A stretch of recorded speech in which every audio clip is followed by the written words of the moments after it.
Please দেখো আজকে বানাচ্ছি চিংড়ি মাছের পোস্ত দিয়ে চিংড়ি মাছ দিয়ে। তো তোমরা রেসিপিটা দেখো, রেসিপিটা তোমাদের কাছে কেমন লাগলো অবশ্য কমেন্ট করে বলো। তো এই দেখো মাছটা, চিংড়ি মাছটা ভেজে রেখেছি, কড়াইতে তেল দিয়েছি। এরপর আমি দেব সাদা জিরে, অল্প করে দিয়ে এটা ফোড়ন দিতে হবে। আর দেব শুকনো লঙ্কা।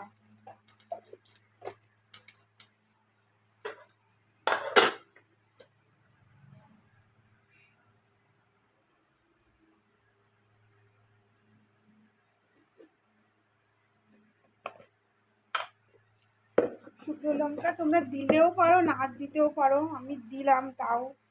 শুকনো লঙ্কাটা দিই, তার কারণ হলো রঙটা খুব ভালো হয় এবং আলাদা একটা সেন্ট হয় শুকনো লঙ্কা দিলে পরে।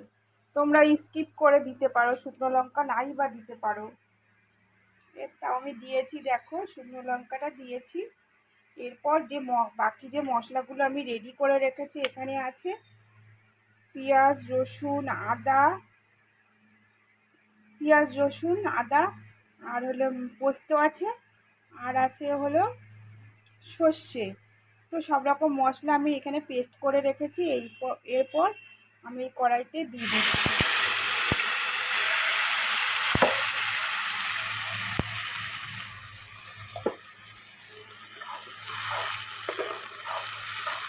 তো ভালো করে কষতে হবে, লাল লাল করে কষে।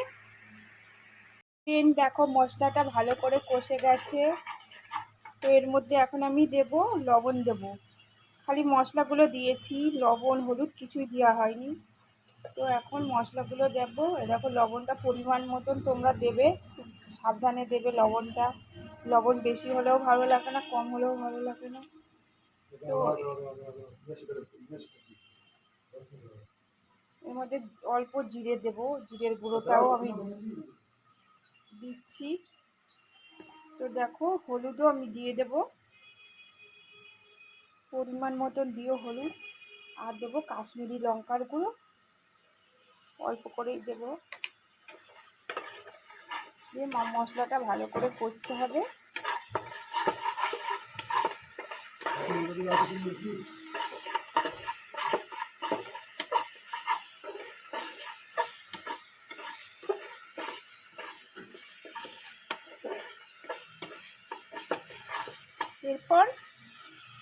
এরপর আমি জল দিয়ে দেবো অল্প করে।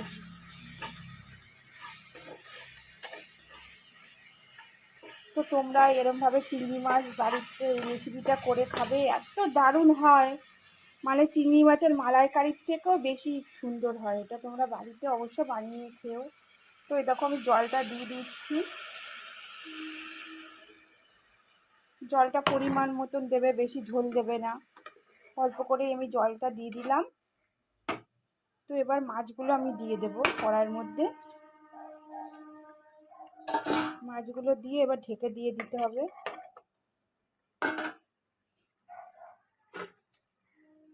ঢেকে 2 মিনিট মতন ফুটিয়ে নিলেই রেডি হয়ে যাবে। আমার চিংড়ি মাছটা একেবারে রেডি হয়ে গেছে। চিংড়ি মাছের এই সর্ষে পোস্তটা তোমরা বাড়িতে অবশ্য বানিয়ে খেও, খুব ভালো হয়। তো অবশ্য কমেন্ট করে জানিও যে তোমাদের কার কার চিংড়ি মাছ খেতে ভালো লাগে।